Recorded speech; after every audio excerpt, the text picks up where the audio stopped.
So when you talk about a company secretary, first of all, you just need to know is actually one of the officers of a company. So he's actually one of the officers of a company.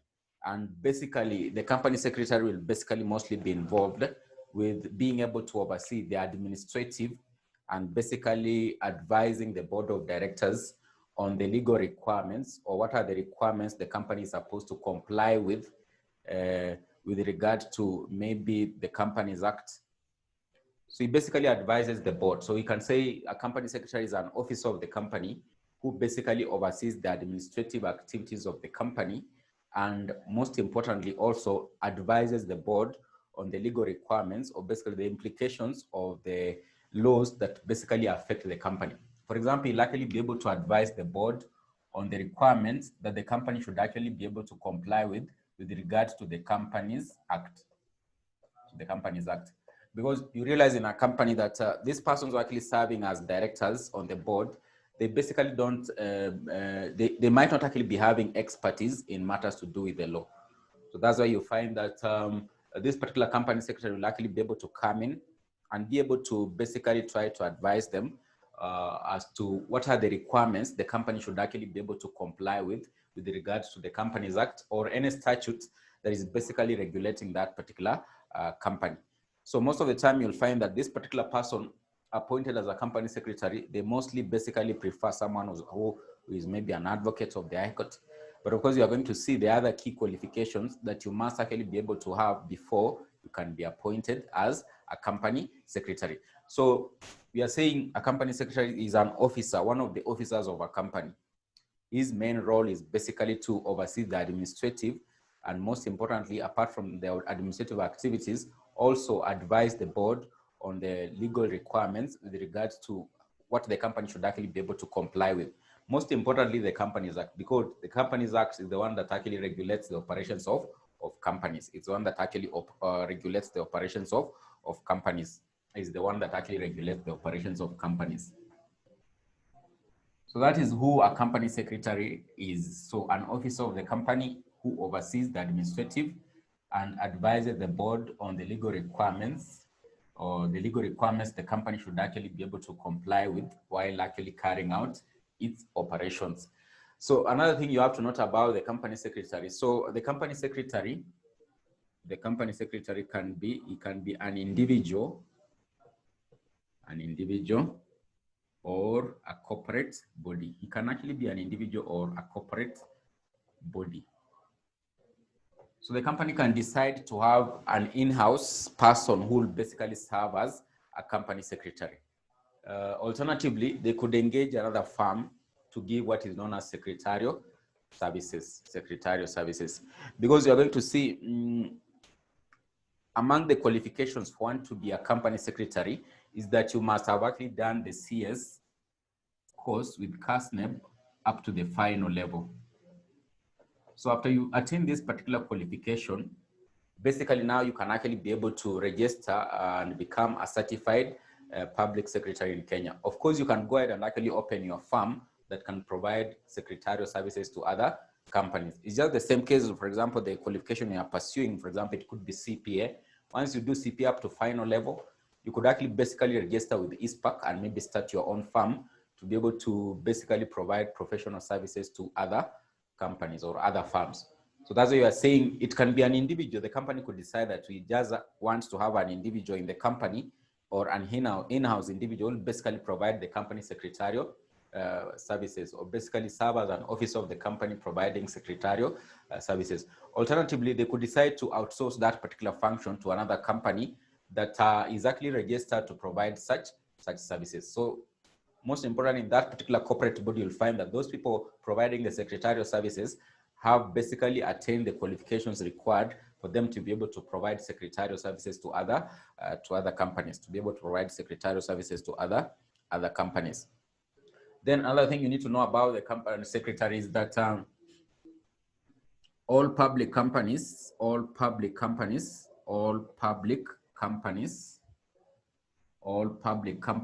must have a company secretary. Must have a company secretary. But for private companies, private companies are required to have a company secretary only if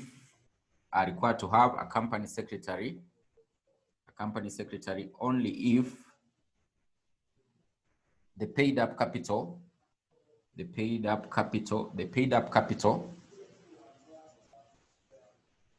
is 5 million Kenyan shillings and above, is 5 million and above. Is 5 million and above. So public companies, it's mandatory for them to have a company secretary. So they must ensure they have a registered firm that is providing those services to them, or maybe they have appointed an in-house officer who's basically serving as a company secretary. But for private companies, it's not a must unless your paid up capital is actually over 5 million. So basically, when we talk about paid up, people have actually been able to subscribe for that particular private company's share capital. Basically, the registered capital of the company is over 5 million, and it has actually been able to, it has been taken up by the members of that particular private company. So if the paid up capital of the private company is over 5 million, then in such a case, it will be required under the Companies Act or under the statute to have a company secretary. But for public companies, it doesn't matter. So long as you are a public company, and of course, at this particular point, when I talk about a public company, you should be knowing what is actually a public company, what we mean by a public company. Then a private company, we are saying it's not a must unless the paid up capital is actually over 5 million, So public companies are those ones that they have allowed the members of the public to be able to subscribe for their shares. Then this private company, they don't allow for the members of the public to be able to subscribe for the shares. Then another thing you need to know about the company secretary or the company secretary is that sometimes the company can have two of them. So if there are actually two of them, they'll be termed as, so the company can decide they could have two individuals. They could decide they could have two individuals serving as company secretary. In such a case, they'll be termed as being the joint company secretaries of the company, So sometimes it could not be just one individual serving as a company secretary. The company can decide it appoints two, or maybe more than two. So it depends with how they want their services to be maybe provided by the company secretaries. So they could decide they have more than one person. So in such a case, they'll be termed as the joint company secretaries of the company, Then of course, you can actually you can see that you are saying in a private company, it is not mandatory for the company secretary to be there. So you could be asking yourself, in such a case, who will actually be providing the secretarial services to the company? In such a case, it is actually presumed, in case there is anything that is actually addressed to the company secretary of a private company that doesn't have a company secretary, then in such a case, that particular address will actually basically be presumed. It is supposed to be basically be received by the directors of the company. So in a private company, you're saying it's not mandatory for the company secretary to be there. But of course, if there is no company secretary, who will be providing the secretarial services? If there is anything that is addressed to the company secretary of such a private company, then basically you are saying such an address will be presumed. Maybe it is a letter, or it's anything they have addressed to the company secretary of a private company. But in such a private company, we don't have a company secretary. In such a case, it is actually presumed it is actually addressed to the directors of the company. It is addressed to the directors of the company or any officer in the company who has actually been given that particular role, maybe to provide such services, or maybe to serve as maybe a secretary of the company. So in such a case, it is presumed it is addressed to the directors of the company, or maybe if they have appointed anyone who could actually basically be serving in such a mandate, such a person is the one who will actually take over that particular address that is addressed to the company. So in a private company that doesn't have a company secretary, any address to the company secretary of the company will be presumed it has actually been addressed to the directors of the company, to the directors of the company, So anything addressed to the company will actually be taken up by the directors of the company. So in summary, that's what you need to know about the company secretary, or basically that's just an introduction about a company secretary. So you're saying is an officer of the company who basically provides or basically facilitates the administrative activities of the company. And most importantly, apart from that, he basically advises the board on the legal requirements or the legal implications that are likely to affect the company while it is actually operating.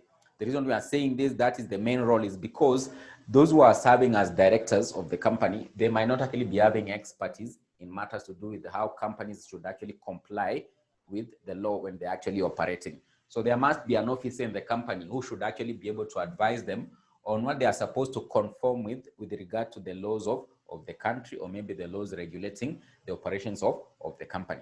So in such a case, they must have a company secretary, and mostly you'll find out that the company secretary will basically be sitting on the board. He'll actually serve as one of the members of the board of directors. So they'll put him as one of the members of the board of directors, such that he can actually always be sitting in the meetings of the board of directors, so such that he can actually be able to advise them on the legal requirements and the administrative activities of the company. Of course, we'll see the other duties, but that is actually the main duty, or basically how you can actually be able to describe what a company secretary actually does in the company. Then you are saying the company secretary can actually be an individual, or it can actually be a corporate body. It can be a company that has actually been registered that basically provides secretarial services. So the company could decide, instead of us having an in-house individual serving as a company secretary, we can actually outsource this particular function to a firm that is already registered to be able to provide the company secretarial services. So in case they need any legal advice, they could just consult that firm. They'll advise them on what they are supposed to actually to do, or any other duties of the company secretary in the company will be provided by the corporate body. It's just like a service of auditing. You can actually basically outsource it to an auditor, an audit firm, to provide such services. So a corporate body could still provide company secretarial services. Then you are saying it can actually just be one individual or two individuals. If there are two individuals, they'll be termed as being the joint company secretaries of the company, the joint company secretaries of the company. Then we are saying all public companies must have a company secretary. So under the law, all public companies must actually have a company secretary. But for private companies, it is not mandatory unless the paid up capital is actually over 5 million. So if they have a paid up capital over 5 million, then in such a case, they'll be required to have a company secretary. They'll be required to have a company secretary. So that's all you need to know about the company secretary. Just an introduction about it. So we can actually now look at what are the qualifications before you can actually become a company secretary of a company, and how is this particular company secretary actually appointed? How is he actually appointed?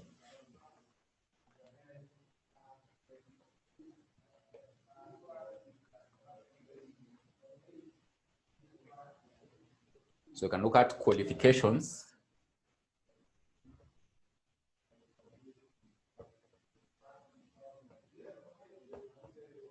and appointments. Qualifications and appointments. Qualifications and appointments of the company secretary. Qualifications and appointment of the company secretary.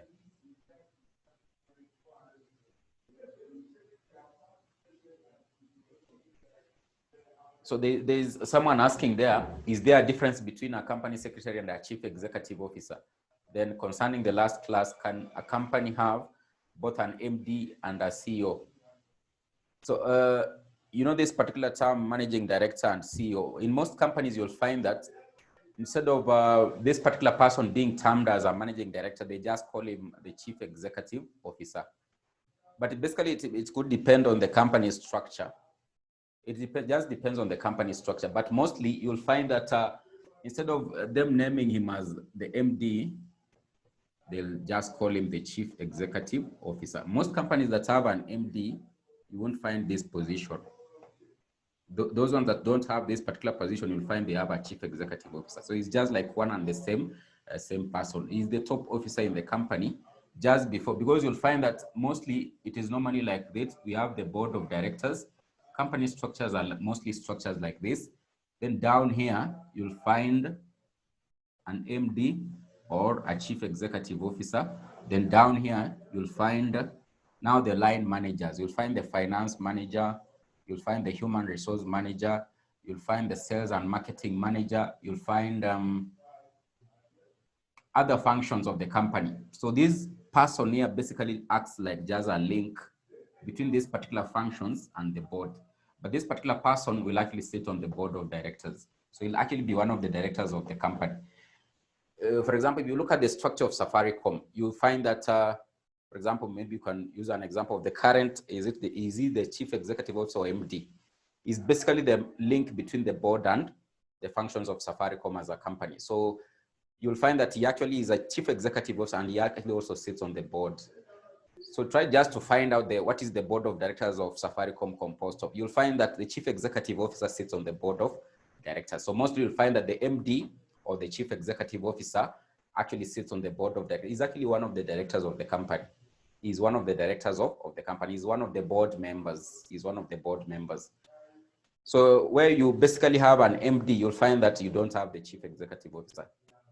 Because sometimes these companies call him the chief executive officer or others call him the MD. They just call him the managing director or the chief executive officer. So you'll find that where we have an MD, this position is not there because it's like one and the same person. If they don't call him the MD, they'll call him the chief executive officer. Chief executive officer. Then there was someone asking, is there a difference between a company secretary and a CEO? There's a difference. There's a difference. A company secretary is not a chief executive officer. Mostly, these particular persons are usually the face of the company. You'll mostly see them as those ones who are actually in the forefront. They are the face of the company. If you look at, for example, KCB, the MD, Joshua Igara, is the face of the company. But of course, there are senior persons who sit on the board. You don't know about them. Even you might not really be knowing more about the company secretary of Kenya Commercial Bank. But the MD is usually the face of the company. For example, right now, Safaricom, you'll mostly know about the MD or the CEO of Safaricom. So they are usually the face of the company. But the company secretary just sits on the board. He just basically advises them. Even right now, if I ask you, who is the company secretary of Safaricom, you might not actually really be knowing. But of course, he's actually one of the senior officers of the company who sits on the board. But mostly these ones are usually the face of the company. You'll know more about them because they basically represent the company as the face of the company. If it's media briefings, you'll see them there. But of course, even the chairman of Safaricom of the board, you don't really know more about him. You'll mostly know more about the MD or the chief executive officer. So there's a difference between a CEO and a company secretary. It's not the same person. It's not the same person. Even when we look at the qualifications of a company secretary, you'll find that mostly those qualifications you see the chief executive officers being appointed, those qualifications of the chief executive officers are not even near to those of the company secretary. So they are quite different because mostly companies will appoint a company secretary because I'm telling you this particular officer, he mostly advises the board. So mostly you'll find out that he's maybe an advocate of the High Court. He has done CA's exam with casting back to final level. So most companies will look for a lawyer to be able to provide these particular services because he'll actually be able to advise them on the legal matters and he'll actually sit on the board. So if you check the board of directors of most companies, the company secretary actually sits on the board of directors because that is where his main role will actually be played in the company, advising the board on the legal requirements in terms of the operations of the company. For example, if you look at a company like Safaricom, you find that they have to conform with laws that are actually basically regarding telecommunications. So there's a telecommunication law that is actually regulating Safaricom as a company. There's the Companies Act itself. So many laws could actually be regulating the company. But of course, this person sitting on the board, even the chief executive officer, he doesn't have expertise in law. You find that maybe he has done a degree in telecommunications, he has a degree in management, he has a degree in Bachelor of Commerce, he's an accountant, he's a finance manager, but matters to do with law, he doesn't actually really understand very well. So that's why the company secretary has to come in. So that's why he's actually one of the key officers. He's a very important officer of the company, and he's actually a very senior officer. He's a very senior officer. So when you talk about a company secretary in a company, don't presume that is the normal secretary you see maybe providing services as a junior officer. We are talking about that particular senior company secretary who basically now advises the board, and they're usually paid a hefty salary. They are paid a hefty salary. So another thing you need to know that this particular person, a company secretary, previously in the ancient times, he was just seen like a mere officer or a puppet of the board. But nowadays, this particular person known as a company secretary has a lot of powers. Even if you look at the company secretary, he has actually been, the Companies Act, he has been given a lot of powers and duties in the company. So he's actually a very senior officer of the company secretary. That's why we even learn more about him here in company law. So the CEO and the company secretary are actually very different. If a company doesn't have an MD, they'll basically opt to call this particular person CEO. So in certain places, the CEO is just known as an MD. In certain places, the MD is just known as a CEO. So they serve as almost the same function. So rarely you will find in a company, we have an MD, then we have a CEO. If we have a CEO, this particular position won't be there. If we have an MD, this particular position won't actually be there. So they serve one and the same role. So they are just the link between the functions of the company and basically the board of directors. Because I told you this particular person will basically implement the strategies of the board in the company and basically try to report back to the board on how far these particular matters are actually being implemented in the company. So that's why you are saying he has to sit on the board of directors. So if these ones are just coming up with strategies on how the company should actually be able to prosper for the benefit of the shareholders. Now they send this particular person to the company to basically link with the finance manager, HR, these particular functions in the company to be able to implement the strategies of the board in the company. So that's why you see most company structures are structured like this. At the top, there's the board of directors.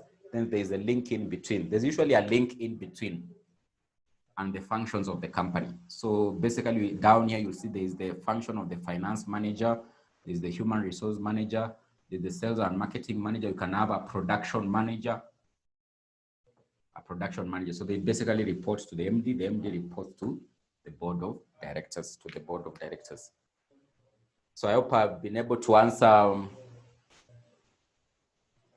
So Teresa is asking, a company secretary is like a company lawyer. We could actually call him like a lawyer, but basically not really a lawyer, because we should actually just say he's an officer of the company.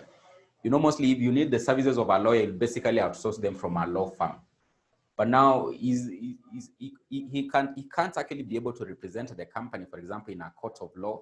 That's why we can't call him a lawyer. We call him an officer. He's appointed by the company like on, we would say like on a full-time basis. He's paid a salary each and every month. So mostly he can't represent the company in a court of law. So we can just call him, the way I've told you as I started, he's an officer of the company. He's like just like an officer, like the finance manager. So he's been appointed to provide a role or to play a role in the company. So that's why we call him an officer of the company. If the company needs services of a lawyer, they could actually basically maybe seek from a law firm.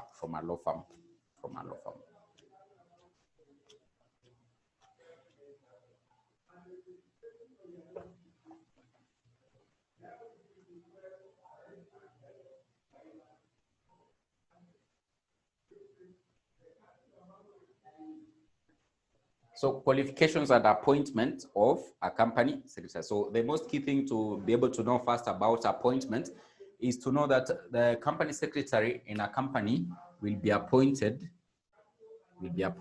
by the board of directors. So the board of directors are the ones who have that particular mandate or role of actually appointing a company secretary in a company. So they'll appoint a company secretary and actually set what will be his remuneration and what will be among his key roles and duties in the company. So the board of directors appoints,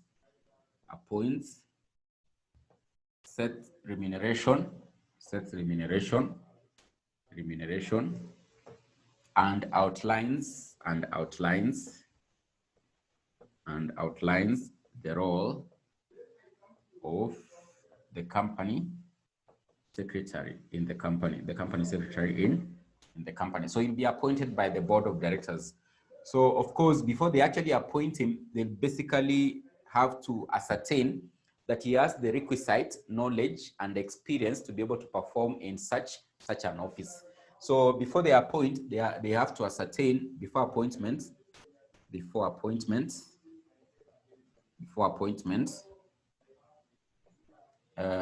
board of directors will ascertain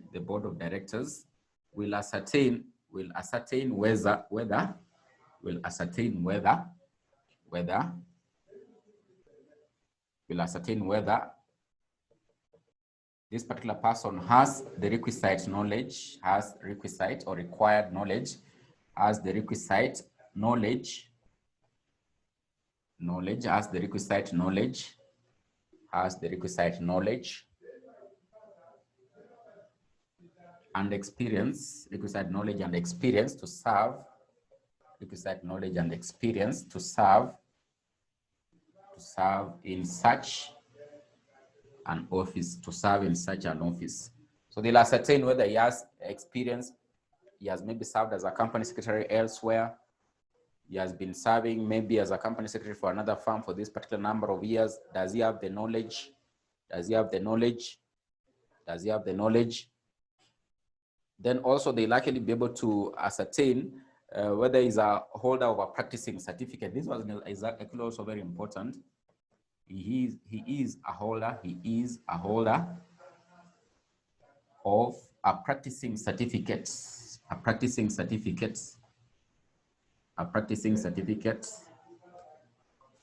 from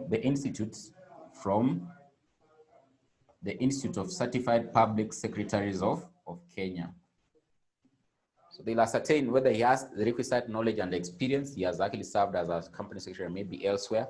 Then number two, another key qualification, or before they appoint him, they'll basically ascertain whether he is a holder of a practicing certificate from the Institute of Certified Public Secretaries of Kenya.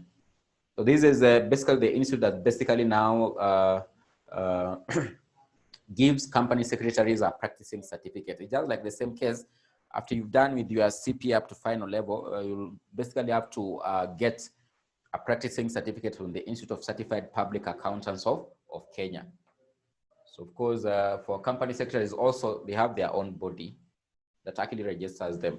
For example, in the case of lawyers, before you start practicing as a lawyer, then you've gotten you've actually been admitted to serve in the bar as an advocate of the High Court. You are a member of the Law Society of Kenya. So for the same case for company secretaries, they also have to be members of the Institute of Certified Public Secretaries of Kenya, and they have actually been issued with a practicing certificate to be able to provide company secretarial services, or maybe to serve as company secretaries in a company. So the case of also accountants, we'll see that one in the next topic. The next topic on about auditors is that you must have actually attained or basically been given a practicing certificate from the Institute of Certified Public Accountants of Kenya.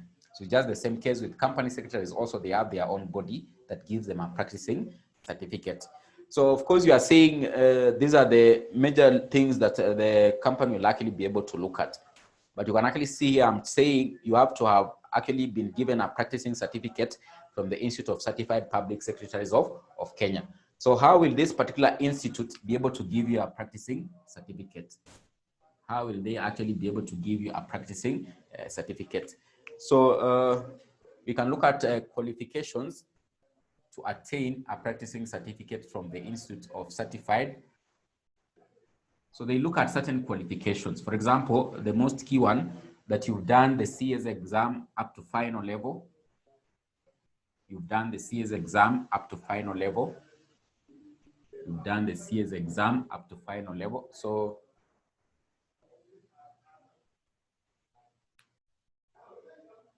under the Public Secretaries Act, under the Public Secretaries Act, the law regulating provision of services of company secretaries, one is registered to practice as a company secretary,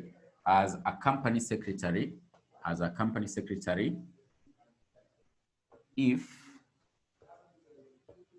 he has the following qualifications. These are the qualifications they can actually be able to look at and basically ascertain that you have the knowledge to be able to start practicing as a company secretary. Now you can basically be appointed as a company secretary in any company and basically provide company secretarial services. So basically that particular act that basically states what are the qualifications before you can actually be registered with the Institute of Certified Public Secretaries of Kenya, because that particular institute is basically, it comes into existence through this particular law or act. It's just the same case with the accountants.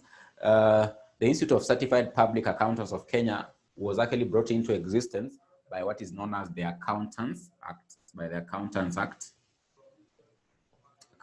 So these ones also, they have their own law that basically regulates how they're actually supposed to serve as company secretary. So this particular law basically has set up the Institute of Certified Public Secretaries of Kenya.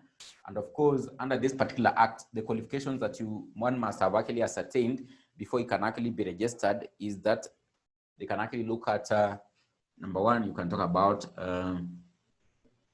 having attained a certificate,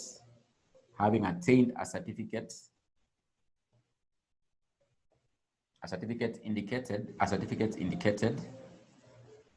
CS final exam by CASNEB. So if you finish your CPA, or you could decide also to do this one, such that you can actually maybe provide company secretarials to other companies, or maybe set up your own firm to start providing company secretarial services. So that's why you find mostly that if you have anyone who has an audit firm, he'll actually basically also pursue this particular qualification before he can basically start providing company secretarial services to other companies. So this one is actually a key qualification that they can actually be able to look at and basically give you a practicing certificate. Then they can actually look at, previously they could actually look at as a citizen of Kenya and a member of a professional body known as the Institute of Chartered Secretaries and Administrators. So a citizen of Kenya who is a member,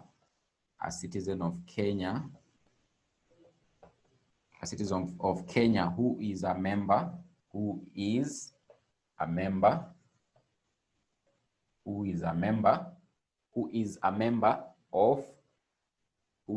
of the Institute of Chartered Secretaries, who is a member of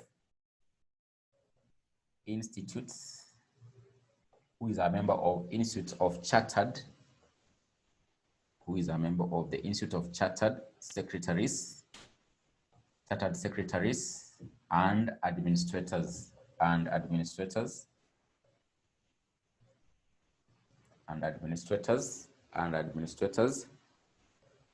This one is CIFA. Then another qualification that they could actually be able to look at is that you're an advocate of the High Court. You can talk about if you are an advocate of the High Court, an advocate of the High Court, an advocate of the High Court, an advocate of the High Court, an advocate of the High Court, an advocate of the High Court. If you are an advocate of the High Court,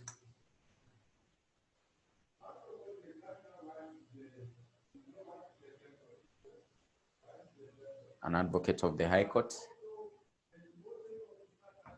then maybe you can talk about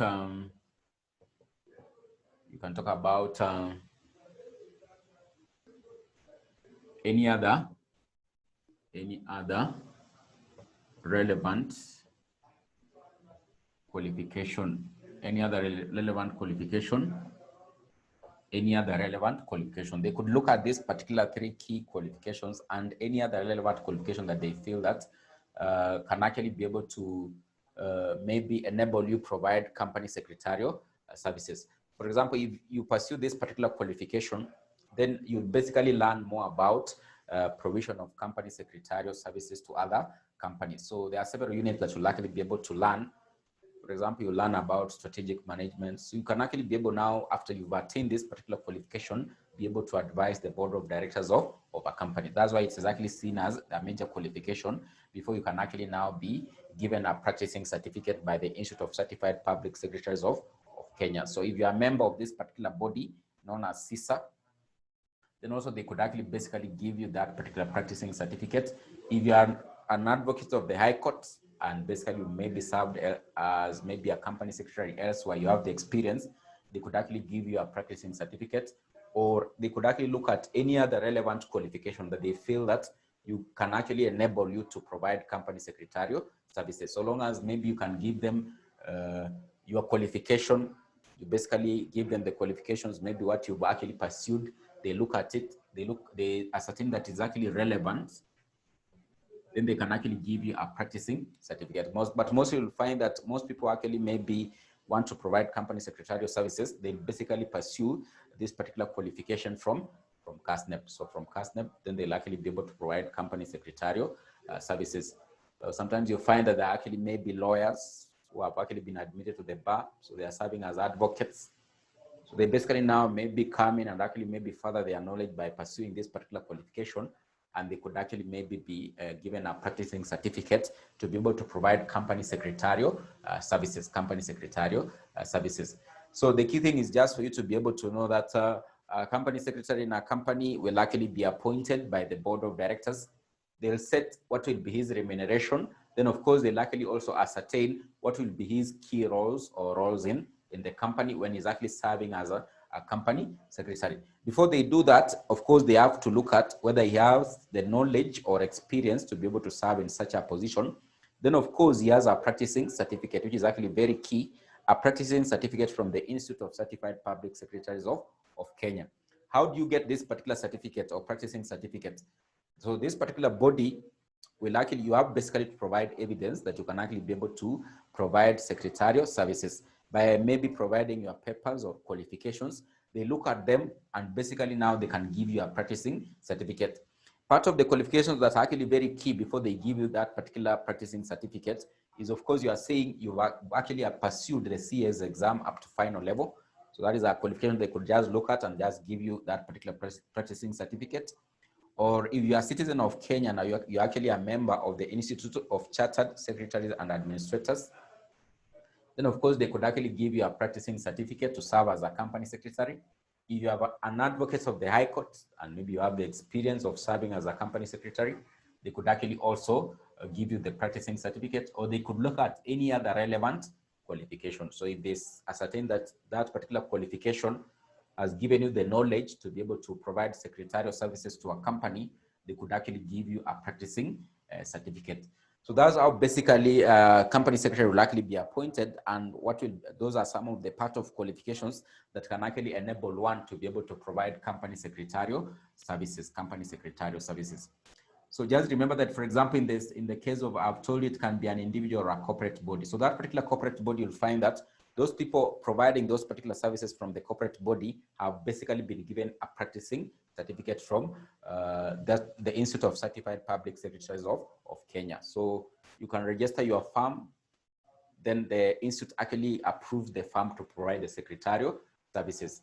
But of course, in that particular firm, there must be a person, like for example, the manager or the top guy or the partner should have actually been approved to provide the secretarial services. So before the firm can actually be approved also to provide company secretarial services.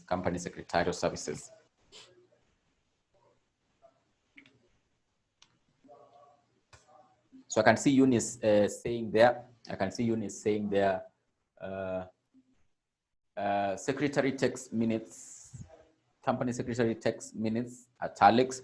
So that is actually very true. You'll see that as one of the key duties of a company secretary. In any meeting, he'll actually be able to take minutes. He takes actually minutes. So that is one of the key roles.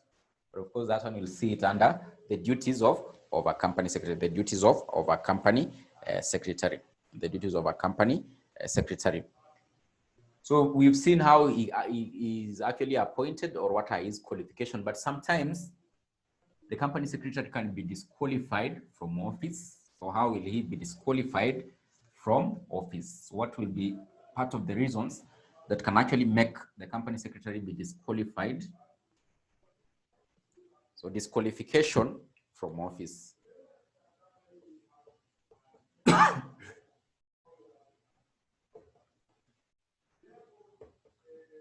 Disqualification from office. Disqualification from office. So sometimes they can actually be disqualified. Basically, it means that the board sees that now this person is not the best person who can actually continue to serve as a company secretary. So part of the reasons that can actually make a company secretary be disqualified from office is, for example, if it is ascertained, so reasons for disqualifications, it could be if it is ascertained, he is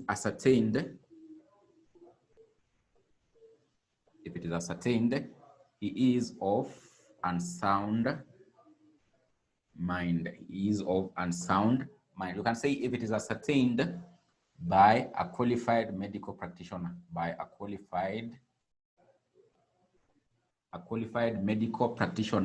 medical practitioner, if it is ascertained by a qualified medical practitioner, he is of unsound mind. So that could actually be one of the reasons that could actually make a company secretary be disqualified from office. Another one is if he is undischarged, or declared to be bankrupt,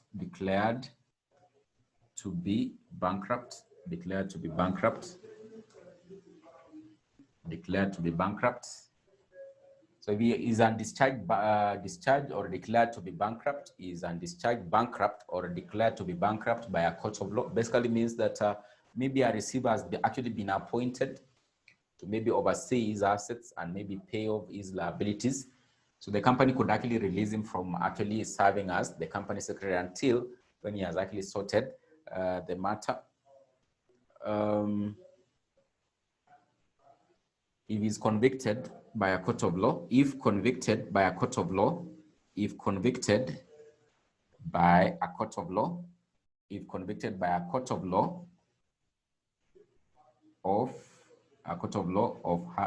for having been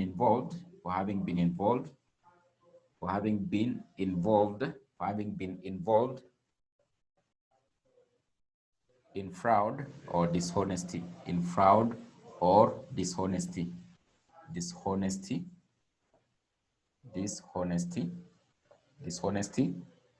Then the last one, if his certificate of practice, is maybe revoked, if his certificate of practice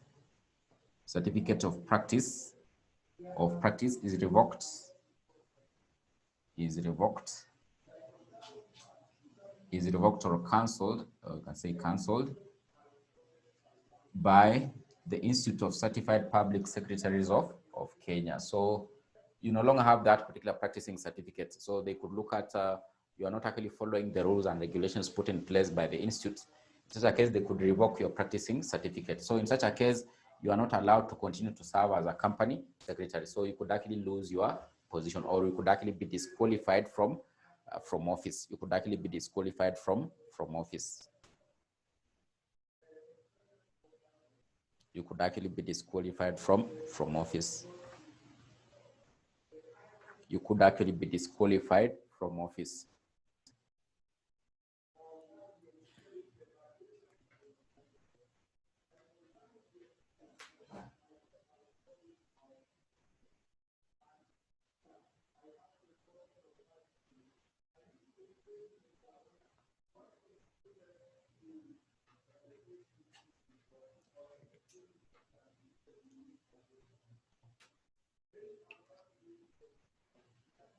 Then we can look at the duties. So what are the duties of the company secretary? So you are saying in the ancient times or long time ago, this particular person known as a company secretary was just seen like a puppet of the board of directors, because the board of directors could actually appoint him to basically and actually give him what would be his roles. So he was just like a puppet of the board.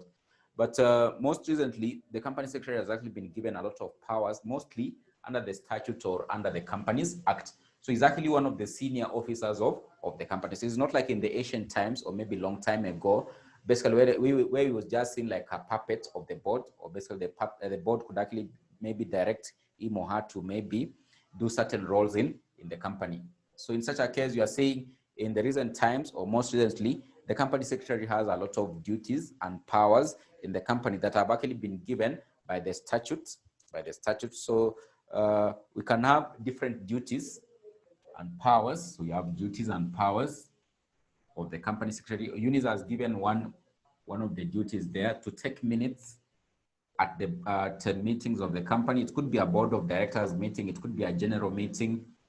So he's the one who has that particular mandate to be able to take the minutes. So the duties and powers of the company secretary. Powers of the company secretary.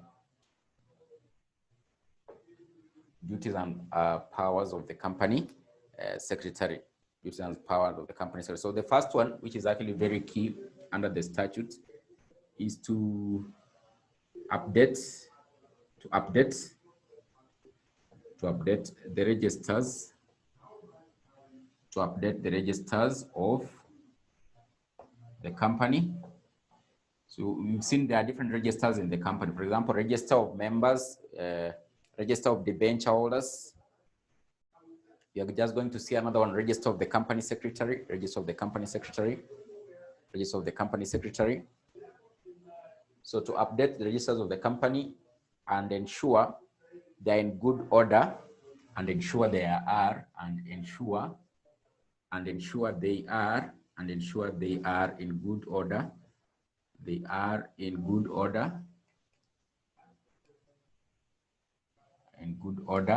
And available for inspection, and available for inspection, and available for inspection.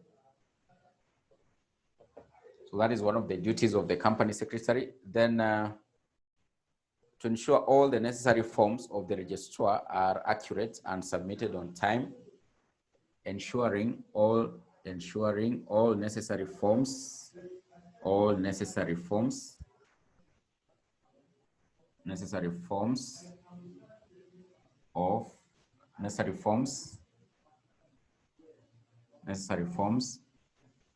for the registrar are accurate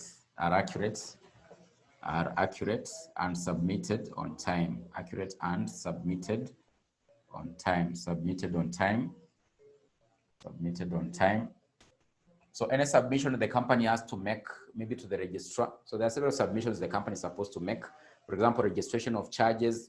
So those forms that are being filled to seek for registration of charges, they must actually be filled properly. So he's the one who will actually ensure that they are properly filled and they're actually submitted in time. Because most of these particular submissions to the registrar, you basically realize that they have a timeline or they have a deadline.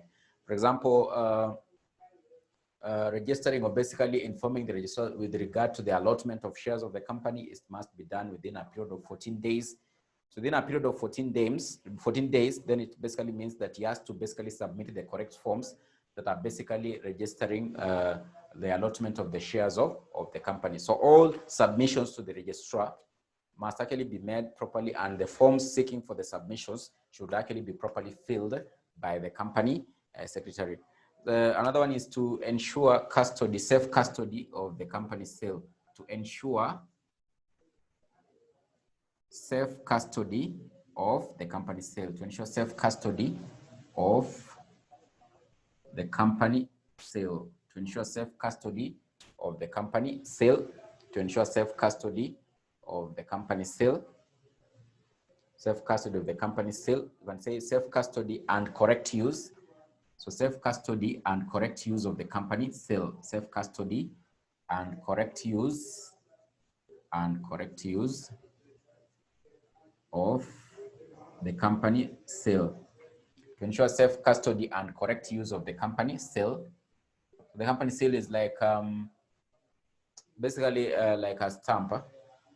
I think you know a sale. I don't know if you guys have seen it. It's not like the normal stamp you use, but this one is actually very special. You just press and it will actually basically appear on a document of the company. So sometimes you could just press it, or maybe you could just view through the document, and you'll actually be able to see it. So that particular sale being used by the company, it should actually be able to ensure that it is actually kept safely. It's basically what is actually basically used to authenticate the documents of the company. Any document originating from the company will basically be sealed by the company seal, So instead of having stamps, certain companies prefer to have, the one that is recognized under the law is actually the company seal, but most companies just use the stamp. So that stamp serves the same purpose like a company seal,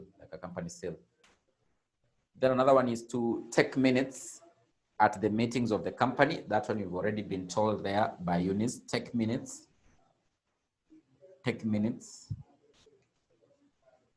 the meetings of the company, Take minutes at the meetings of the company. For example, if we have a general meeting of the members, the company secretary will likely be there to ensure that minutes are actually taken. If you have a board of directors meeting, because that's what you are saying, she actually sits or he actually sits on the board of directors. In case of a board of directors meeting, he'll likely also be there to take the minutes of the proceedings of the company. Then another one is to ensure the company complies. With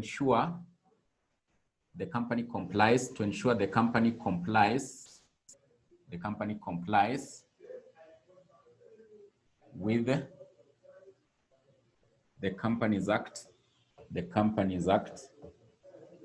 To ensure the company complies with the Companies Act.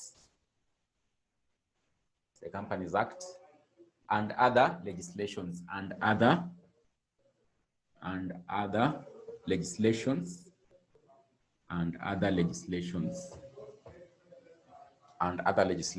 When you talk about other legislations, there might be any other law that is regulating the company apart from the Companies Act. For example, in the case of like telecommunication industry, there's the Telecommunication Act. So that is the legislation regulating companies operating in the telecommunication industry. So it basically advise the company on matters to do with the Companies Act, and of course also matters to do with legislation affecting the company in its operations. So to ensure the company complies with the Companies Act and any other relevant legislation Then if it is a public company, to ensure it complies with the requirements of the Securities Exchange. So in case of a public company, ensure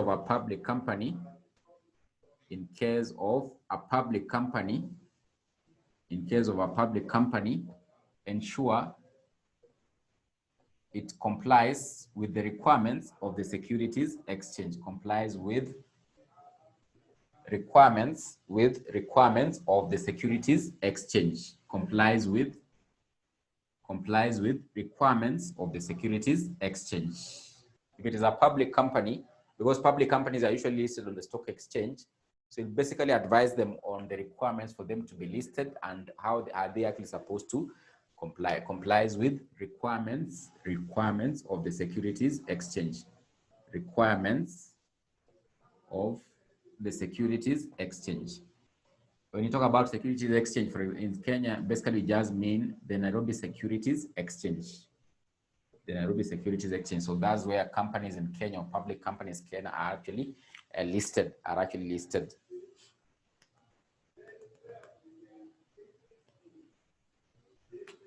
Then to ensure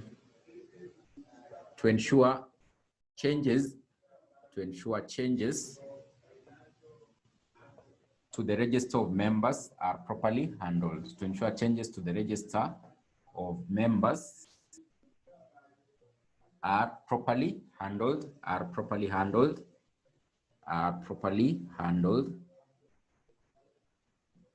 and correct. Share certificates are issued and correct. Share certificates are issued. So under the topic of membership, you learn more about change in membership, how one becomes a member. Under the topic of transfer of shares, you learn more about transfer of shares and what actually happens. They normally issue a new share certificate. So all those matters will basically be approved by the board, but the one who will basically effect and actually sign will basically be the company secretary. So it basically ensures the register of members is actually basically handled properly. Any changes made, they're actually handled properly. In case there's a person buying shares, becoming a member, his name is included. and that particular person has gotten the share certificate. The one who was a member and is actually leaving, his certificate has actually been revoked or cancelled. So it ensures all those particular matters are actually properly handled in the company, properly handled in the company. Another one is to send out notices of meetings, notices of the company to the members, to send out notices of the company to the members. For example, if there's a notice of a meeting in a company, he's the one who will basically send out the notice, maybe through the mail, or basically you'll find that, for example, if there's an advertisement, he's the one who has actually been able to sign that particular notice as the company secretary and maybe one of the directors of the company. So he'll basically send out notices of the company out to the members of the company. Then to send out copies, to send out copies of the financial statements, copies of the financial statements, to send out copies of the financial statements to the members of the company, members of the company, to send out copies of the financial statements to the members of the company. Maybe after the approval at the annual general meeting, so each and every member has a right to get a copy. So he's the one who will actually basically send out those particular copies, to the members of the company, those particular copies to the members of the company.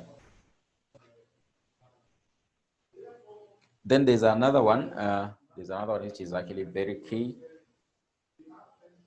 to ensure the annual return to the register of companies is accurate and submitted on time.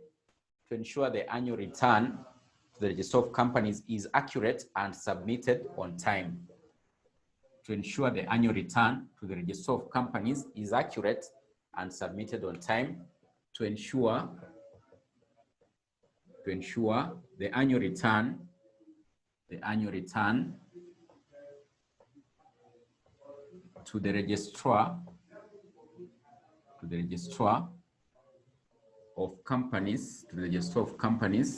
To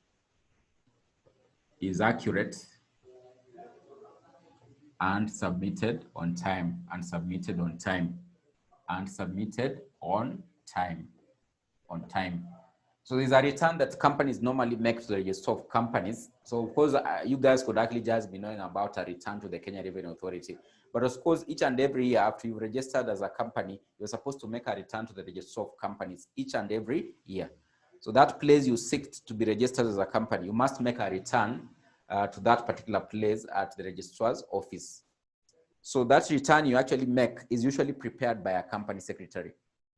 So for example, if you you have a private company and you want it to be submitted, then of course it has to be stamped by a company secretary before it can actually be accepted by the registrar of companies. So it is the company secretary who will actually basically ensure that this particular return has actually been made each and every year in the life of the company. So you could be asking, what will be the content of this particular return? We'll learn more about it in our next topic about, I think it's topic 10, I think 10 or 11. So about accounts and the returns that are made by companies. But just know that in this particular return, you know, for example, when you registered your company, maybe you're actually maybe 3 directors, but one of them has actually exited. So it's just a return that basically contains an update of basically the proceedings in the company in terms of maybe membership. Maybe when you started, you were actually 10 members in the company, but of course things have actually changed. Maybe when you registered the company, your registered office was maybe in Westlands, but right now it is actually in town. So you have to make that particular update to the register of companies. So each and every year, you must make that particular return to the register of companies. So the person who actually makes that return and fills out the forms to be able to make that particular return will be the company secretary. So to ensure that annual return to the register of companies is actually correct and actually is actually submitted on time. So each and every year, each and every company must make a return to the register of companies. So apart from the returns to KRA, there are usually other returns that are supposed to be made to the register of companies. So these returns are normally made by the company secretary, So that is one of the key roles that he actually plays in the company. So that's annual return to the registrar is actually submitted correctly and actually on time.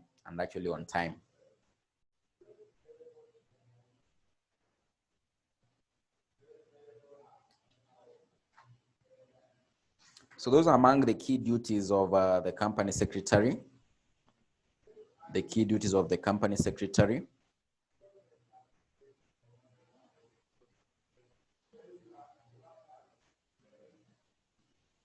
Those are among the key duties of the company secretary. So I can see Galaxy J7 is actually asking, must a company secretary be an advocate of the High Court? So we are saying it is not actually a must. Basically, what the institute basically looks at is, do you have the relevant qualifications such that you can actually be appointed as a company secretary? So, of course, you have said the qualifications they could look at maybe if you are an advocate of the High Court, because in such a case, you've learned matters to do with the law, so you can advise the board. But of course, still, if you pursue a qualification known as CS with CASNEB, the knowledge you get, that particular knowledge you get after you get the final certificate can actually enable you to provide company secretarial services. So they'll register you. It's just like the same way, for example, when you talk about you having done maybe CPA up to final level.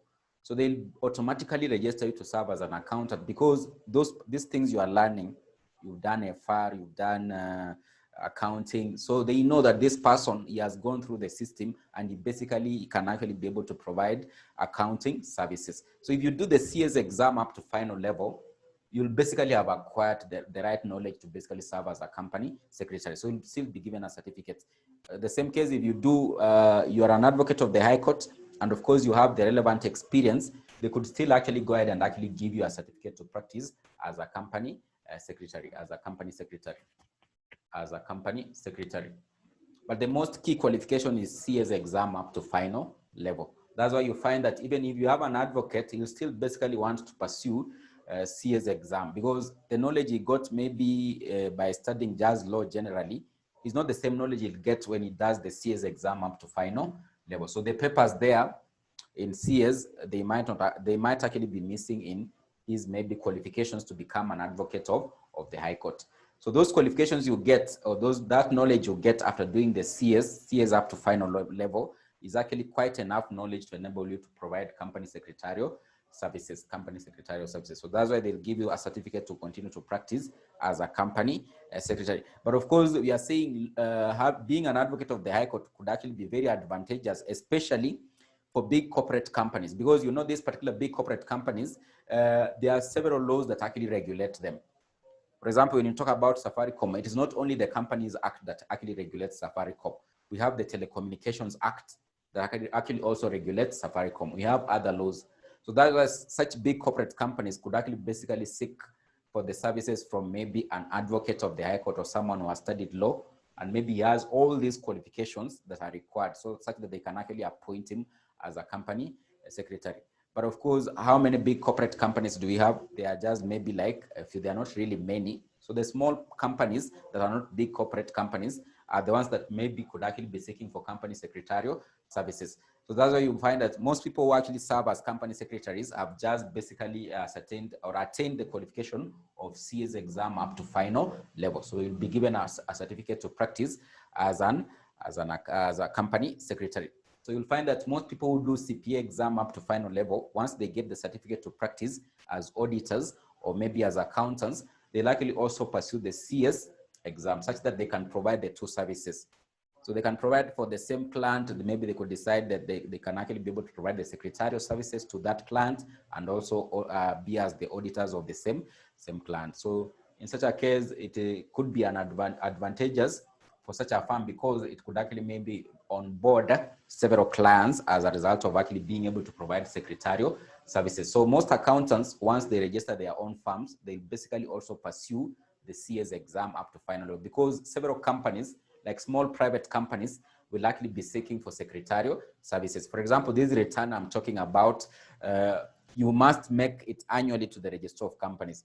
You know, if you are a small private company, you can't do it alone. You'll basically have to go to look for that stamp. And that stamp can actually only be gotten from a person who has been registered to provide secretarial services. In such a case, you find that most auditing firms, they'll basically also provide secretarial services. They provide secretarial services. Even if you are to do transfer of shares in a private company, before the registrar basically, for example, you registered a company as 10 members, a small private company. But now one of them wants to exit. He doesn't want to be a member of the company. So you have to transfer the shares to the other members who might have actually acquired them. In such a case, before the registrar actually approved that particular transfer, basically that transfer must be made by a company secretary. So that's why you can see we are talking about he ensures maybe changes are made to the register of members, and maybe there is actually proper issue of share certificates. So a company secretary is the one who can actually basically facilitate your transfer of shares in a private company, because this particular submission will be made to the register of companies. If that particular stamp from this particular company secretary is actually missing, then the transfer won't actually happen. You can't do it alone. So you have to seek for the service. So it is one of the essential services that is normally most companies actually need. So most companies actually need. That's why we are saying a company secretary is actually a very key officer in a company. Is actually a very key officer in a company. So those are actually the duties. So we still just have like, this is actually one of the shortest topics we are going to finish today. So we can look at the legal position of the company secretary, and then look at the register of company secretaries. Then of course we can look at a few past paper questions here. But of course this particular area of the duties, be keen with it. This particular area the examiner actually likes to test. I don't know why he likes duties, I don't know. He likes testing on duties of the company secretary. So if you do an analysis of the past paper, you'll find that it has actually been tested almost 6 times. So it's something you can't actually afford to forget. So the duties of a company secretary is actually very, very key. And in fact, we'll see in the past papers how they have actually been able to test on the duties of the company secretary. So I want us to look at the legal position of the company secretary. The legal position of the company secretary. So under the law, basically when we talk about the legal position, under the law, how can the company secretary actually be viewed in the company? How can he be viewed in the company? The legal position of the company secretary. The legal position of the company secretary.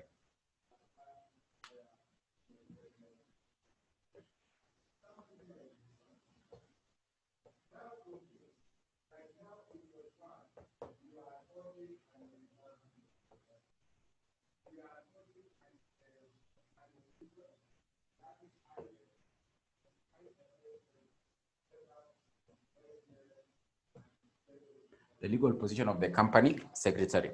So the company secretary can actually be viewed.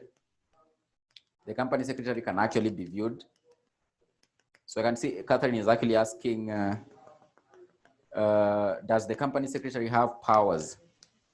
Oh, these particular duties you are talking about, we can see some of them, we can just see them as powers, because, you know, for example, when I'm telling you, you can't, in a company, you can't actually transfer your shares without seeking the services of a company secretary. So that is a power that he has. You have to look for that particular company secretary. So those duties could just also be categorized as powers of the company secretary. So like services like provision of transfer of shares, or being able to transfer shares, doing a return to the registrar. You can't do it without the company secretary. So that is something that has actually been empowered to be able to do.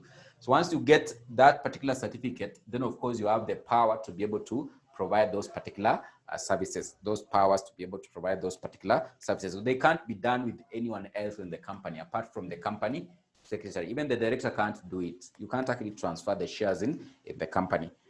So those duties could just also be categorized as part of the powers of the company secretary that have actually been given by the statute. These duties you are talking about, if you look at the Companies Act, they are there. So they are actually in the law.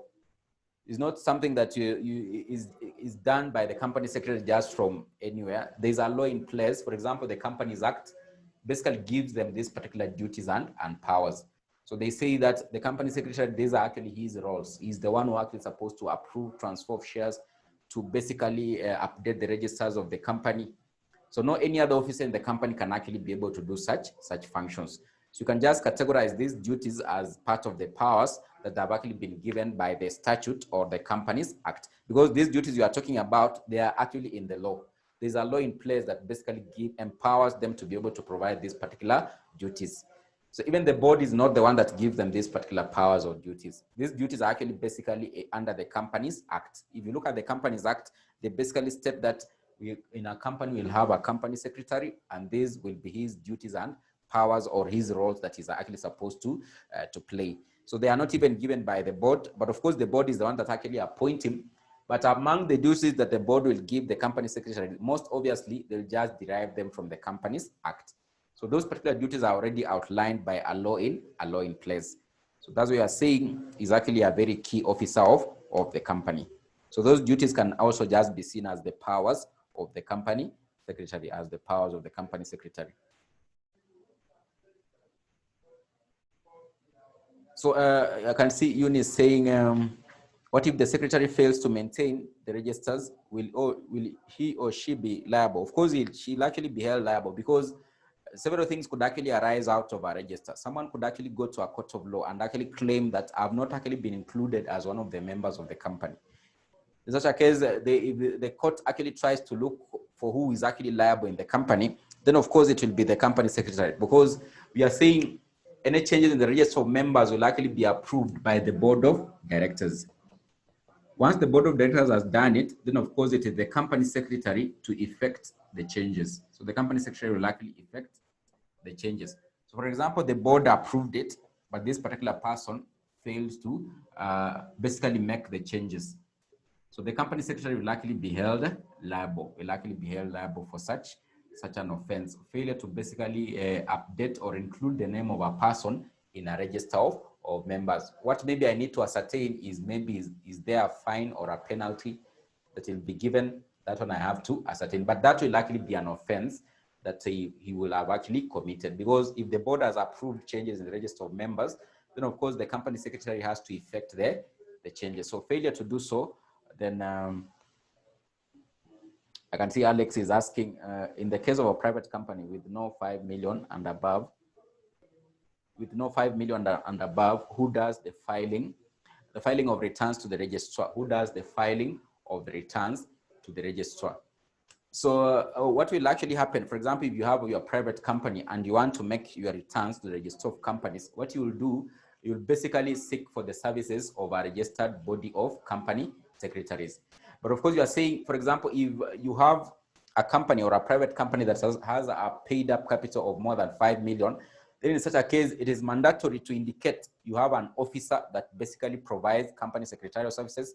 He sits in the company's premises, or is actually an officer you have actually employed on a full-time basis, or basically you could actually also indicate you have a corporate body that you've actually appointed officially to be able to provide the company secretarial services. But if your paid up capital is actually less than 5 million, then you don't have to appoint an officer to be sitting in the premises of the company as a company secretary. Or you must, it is not a must for you to be able to have a full-time corporate body that provides company secretarial services. In such a case, for example, when it reaches the time for you to make the return, you just outsource that particular function for that particular filing. So you basically seek for that particular company secretary to assist you to make the returns.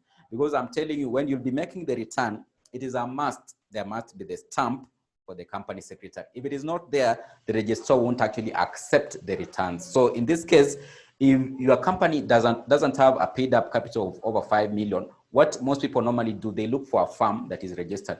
Then they tell them, this year I'm going to do a return.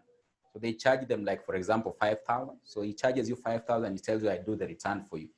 So in such a case, you're only seeking for that particular service when you really need it. You don't have to engage that particular corporate body on a full-time basis to serve as a company secretary. Maybe you pay monthly. So when you need to do the return, that's when you likely be seek for that particular service. So you go to the company secretary, he basically prepares the forms for you, fills out for you, then he basically submits on your behalf to the register of companies. Alternatively, he could actually basically maybe stamp it for you and just deliver it by yourself. So that is what you'll actually do. So if you have a small private company and you want to do the return, for example, you are the sole director, you've registered your own company, that return is actually mandatory, because if you fail to do it, there's usually a penalty. I think it's 1,500 per annum. If you fail to file each and every year, they'll charge you a penalty. So you'll be doing the return. If the registrar discovers that for the previous years you've not made the return, they'll tell you to pay a penalty for the previous years, 1,500 times the number of years. So annually, when you are seeking for making that return, you'll basically look for a company secretary. He'll basically prepare the return for you and basically now submit it to the registrar. That's why you are saying company secretarial services are actually very essential, and most companies will actually be seeking for these services. Will be seeking for these services. So we can look at the legal position of the company secretary. So the company secretary can actually be viewed under the law in 3 ways. So the company secretary can be viewed under the law in 3 ways. So the company secretary can actually be viewed under the law in 3 ways.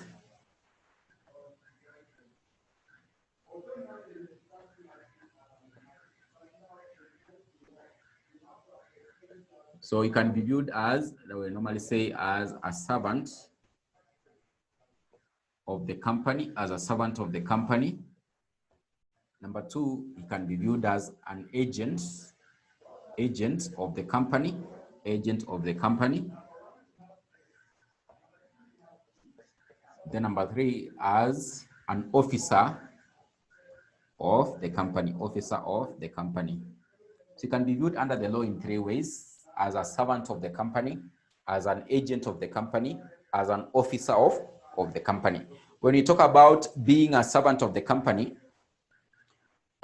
we basically mean that, for example, you've seen is a servant. You've seen that it is the board of directors that will actually appoint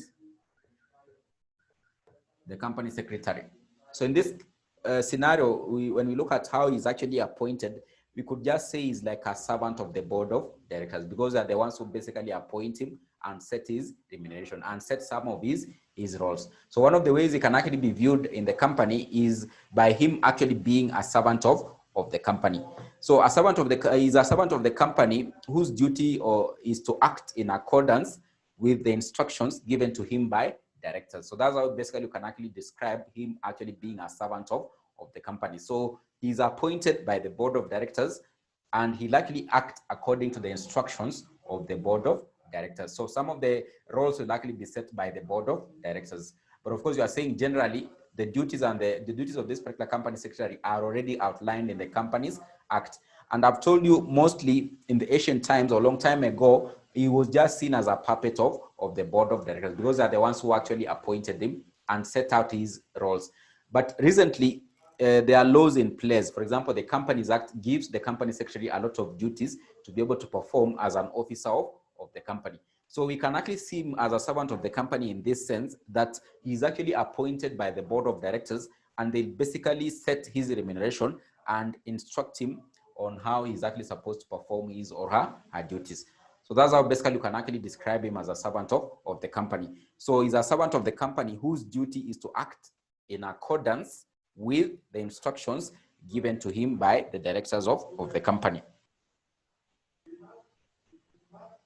Whose duties will actually be, he'll actually act according to the instructions of the board of directors, or instructions given to him by the directors of the company, directors of the company.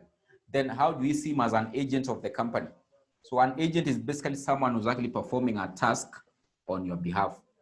So he's actually seen as an agent of the company, because you've seen sometimes he could actually be involved in administrative activities of the company. So he can actually basically maybe enter into certain contracts on behalf of the company. For example, he could hire furniture in the company. He could hire maybe stationery in the company while he's carrying out administrative activities given by the board of directors. So if the board of directors has given him certain administrative activities in the company, basically it means that he could actually act as an agent of the company. So he's an agent of the company because him being an administrator, or maybe if certain roles have been given to him by the board of directors as administrator, then of course he could actually enter into transactions that could actually make the company become liable. You know, in the scenario whereby we have an agent, there's usually the principal. There's usually the principal, then we have the agent. So in this case, the company secretary is like the agent, and the company itself becomes the principal. So certain acts of the company secretary can actually make the company as the principal become liable. For example, he could enter into certain transactions that can actually make the company become liable. So since he can actually play an administrative role in the company, if that particular role is given by the board of directors, then of course he could enter into certain transactions that can actually make the company become liable. So he can actually act as an agent of the company. So he can actually act as an agent of the company. For example, I'm giving you, for example, if he has an administrative role in the company that is given by the board of directors, then in such a case, he could actually maybe buy furniture on behalf of the company. So that is a transaction he's actually carrying out on behalf of the company. He could actually maybe get stationery for the board of directors on their behalf, like maybe pens to use in board meetings, stationery to use in the board meetings.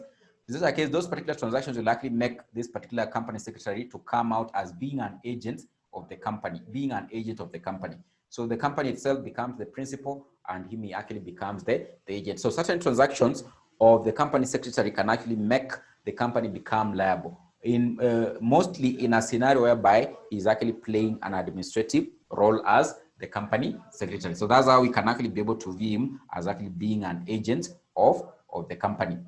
Then an officer of the company. So now these ones basically is where now we find his roles are actually seen as being an official person of the company. So an officer of the company basically means that he's an official person of the company whose roles and mandate are actually already outlined by the Companies Act, or they're actually already outlined under the Act. So he's actually an official person whose roles are already outlined in the Companies Act. So he has his duties that have already actually been set under the Act or under the law. So the secretary is also an officer of the company under the Companies Act, and his roles and mandate will actually be outlined by the Companies Act. So his roles and liabilities in the company can actually be found in the Companies Act. So that's why you see him as an officer of the company. He's an official person of the company whose appointment is actually outlined by the Companies Act, and also his roles and duties are actually set out in the Companies Act. So that's how you can actually be able to view the company secretary under the law. And basically, when we say under the law, for example, there could be an argument in the court of law concerning the company secretary on his roles or duties. So this is how basically a court of law judge can actually be able to interpret his role in the company. So maybe you could look at him having acted as an agent while carrying out his role.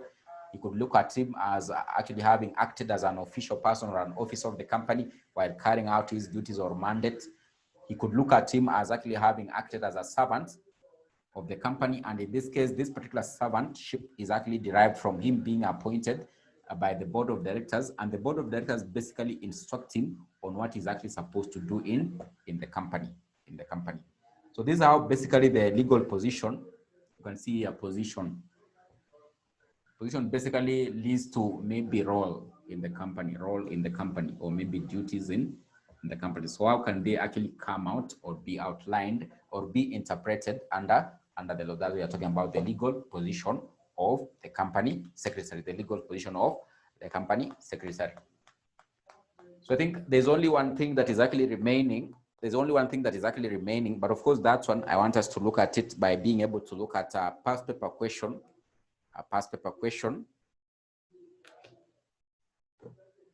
So that is the end of company secretary. Is the end of this topic.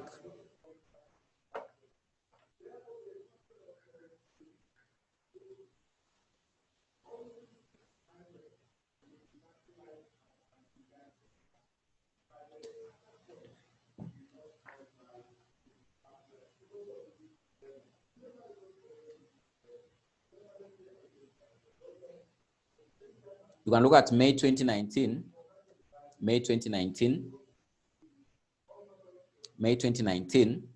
question 7A.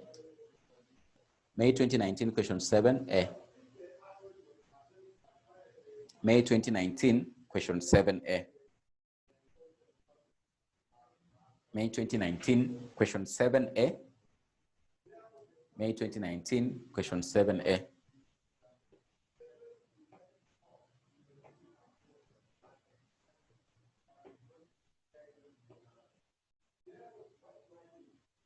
They're saying, describe 8 particulars of secretaries that are required to be contained in the company's register of secretaries.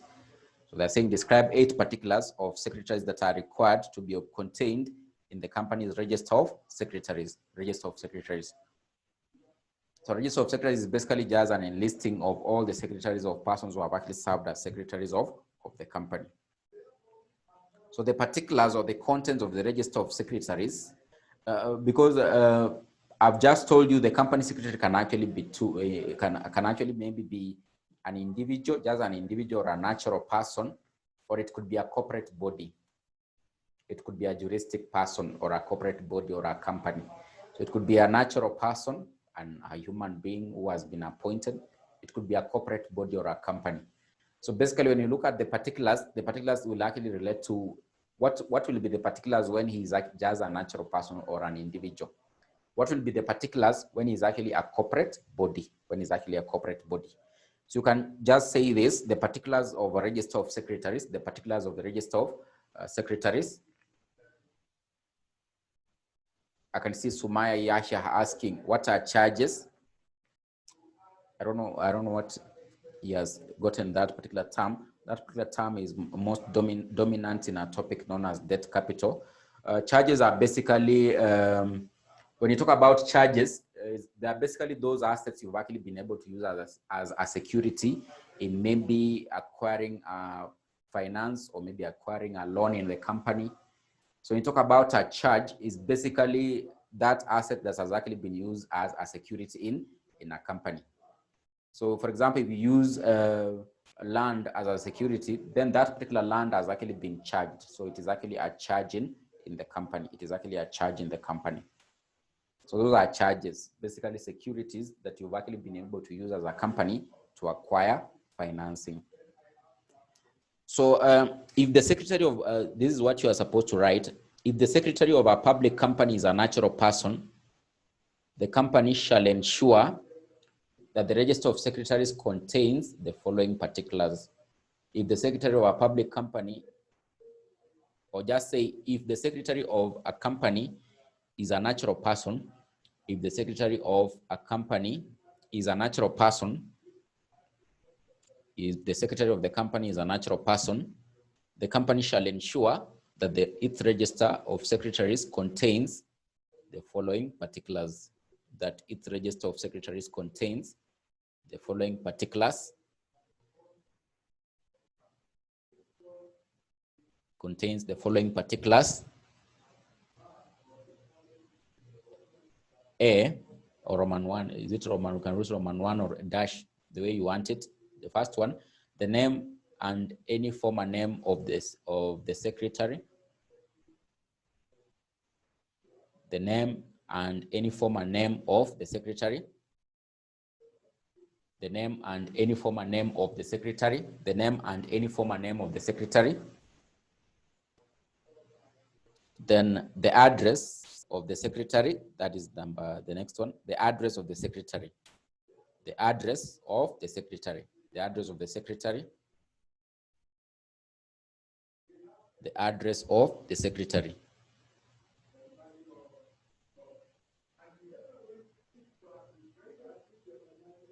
The address of the secretary. Then another sentence or paragraph you can write. If the secretary of the company is a company or a firm, if the secretary of the company is a company, if the secretary of the company is a company or a firm, comma, the company shall ensure, if the secretary of the company is a company or a firm, if the secretary of the company is a company or a firm, comma, the company shall ensure that its register of secretaries contains the following particulars. That its register of secretaries contains the following particulars. Contains the following particulars. That its register of secretaries contains the following particulars.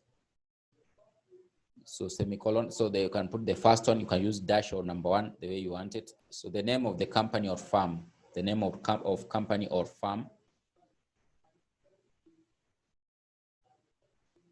the name of the company or firm. Then the next one, the registered or principal office of the company. We've said the first one, the name of the company or firm, the name of the company or firm, the name of the company or firm. Then number 2, the registered or principal office of the company or firm. the registered or principal office of the company or firm, the registered or principal office of the company or firm,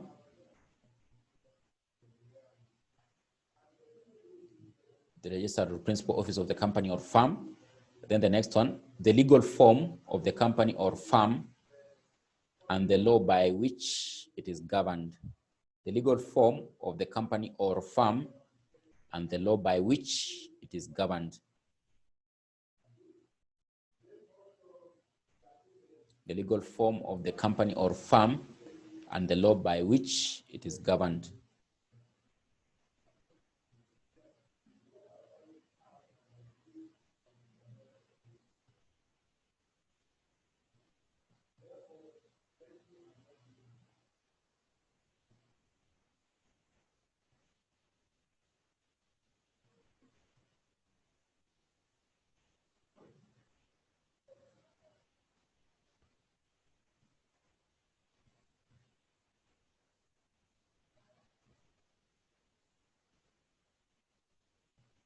Then the last one,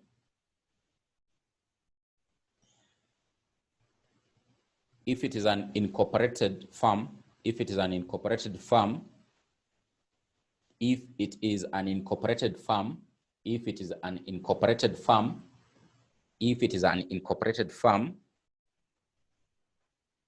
the register in which it is recorded,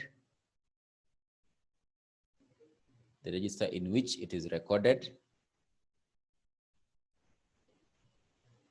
the register in which it is recorded, if in case it is actually an incorporated firm, comma, the register in which it is recorded,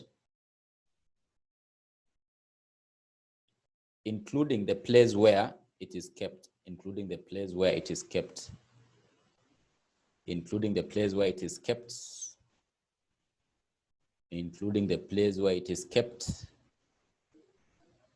including the place where it is kept, and its registration number, and its registration number, and its registration number.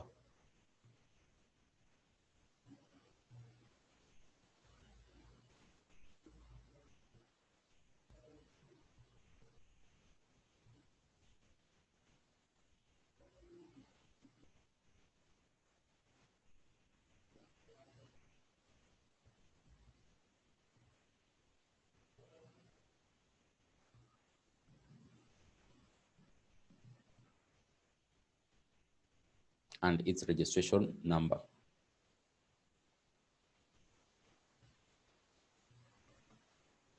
So they are asked for 8. So some of them you can just split. For example, the first one, the one I'm talking about, so in the case of an individual, they're talking about the name and any former name of the secretary.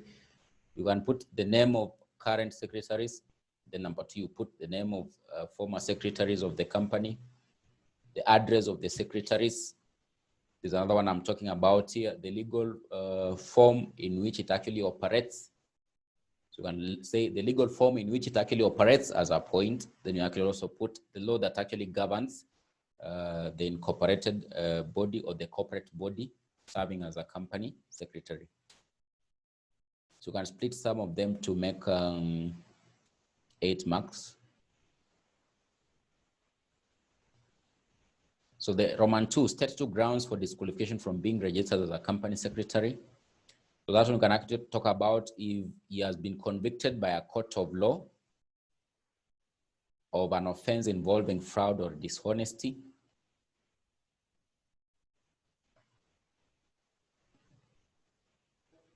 If it is ascertained by a qualified medical practitioner that he is of unsound mind, he is of unsound mind. He is undischarged bankrupt. So we are saying grounds of disqualification. These ones, we've stated them in the notes. So maybe we can just refer to them.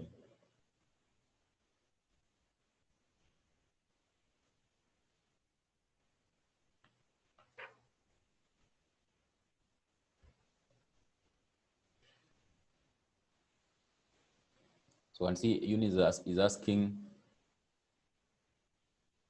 Catherine is asking, what do you mean by the law by which it is governed? you know, this particular corporate body, it could be a partnership. It could be a partnership. It could be a company. The law governing companies is the Companies Act. The law governing partnership is the Partnership Act. So you can basically say it is a partnership that is registered and is actually regulated by the Partnership Act. When you talk about a corporate body, it could be a partnership. It could be partners, or that firm, how they operate is a partnership, and not, maybe it is not like a company. So obviously for companies, they are regulated by the Companies Act. For partnerships, they are regulated by the Partnership Act. So Catherine, you've gotten it. So it could be a partnership. For example, you could join forces with Eunice, then you basically form a partnership. Instead of registering your firm as a company, you want to provide secretarial services, you decide, let us just register a partnership firm. Then you provide those services as a partnership firm. So that particular company you are providing your services will register, will basically indicate in their register that we have a firm known as Eunice and Catherine Partnership. This particular firm is registered under is actually regulated by the Partnership Act. Then I can see Eunice is asking, in the case of joint secretaries where the firm were a legal person, is it sufficient to state particulars? In the case of joint secretaries where the firm were a legal person, is it sufficient to state the particulars? I don't know what she actually means, but of course, if they actually joint secretaries, it will clearly indicate in the register all their names, because joint secretaries, we are saying it's more than one. They could be two, they could be three. So you must actually always state all their particulars in that particular register. That we have, for example, Job serving as a company secretary this year. Then also we have another one known as Eunice serving as a company secretary. So all their names will actually appear in the register. So the name of those particular joint secretaries, all their names must actually appear in the register, and their details.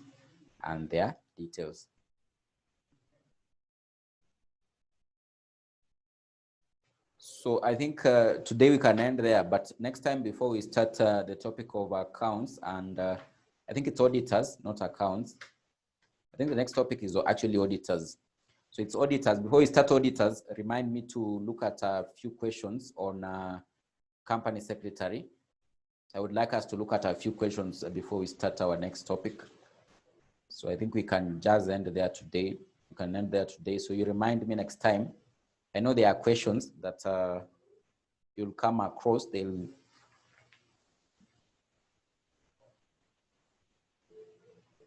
can look at maybe I can just highlight this one.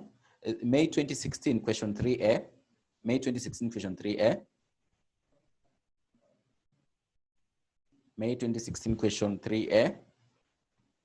Explain the legal position of the company secretary. So that is what we just looked at as the last thing, as a servant of the company, as an agent of the company, as an officer of the company. Then Roman 2, as the company secretary of Jumbo Limited, you have been instructed to prepare an annual return for the company for purposes of filing. Highlight 4 contents that you would include in the above annual return. So that is the return that I was actually talking about. That return you make to the registrar of companies. So part of the contents will actually be, the type of the company and its activities, type of the company and its activities, address of its registered office, address of its registered office, address of its registered office, address of its registered office, particulars of directors and secretaries, particulars of directors and secretaries, particulars of directors and secretaries,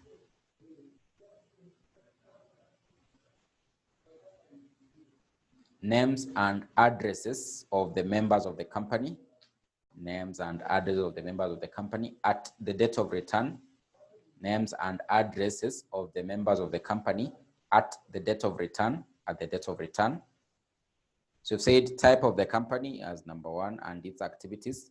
Number 2, address of its registered office, particulars of directors and secretaries, then names and addresses of members of the company at the date of return.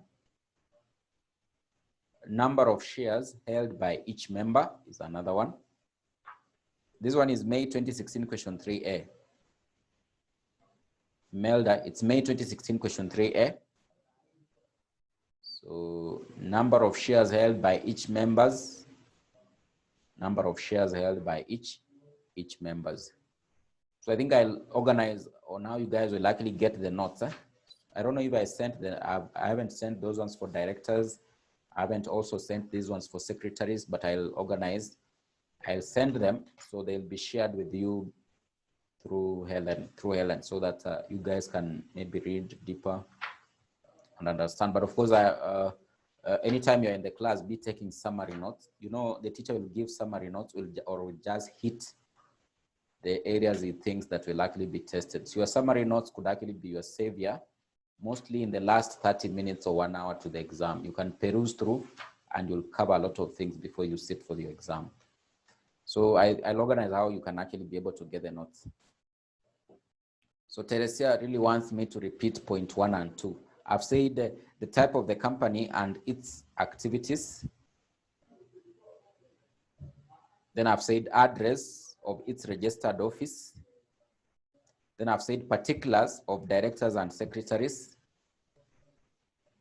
Then I've said names and addresses of those who are members at the date of return. Then I've said number of shares held by each members. Number of shares held by each members. And stating, you can maybe amplify it, and stating the shares transfers since the date of last return. Number of shares held by each member, and stating the shares transferred since the date of last return. Since the date of last return. Since the date of last return. You can add another one. Amount of indebtedness in respect of all registerable charges. Total amount of indebtedness in respect of all registerable charges. Amount of total indebtedness in respect of all registerable charges. All registerable charges.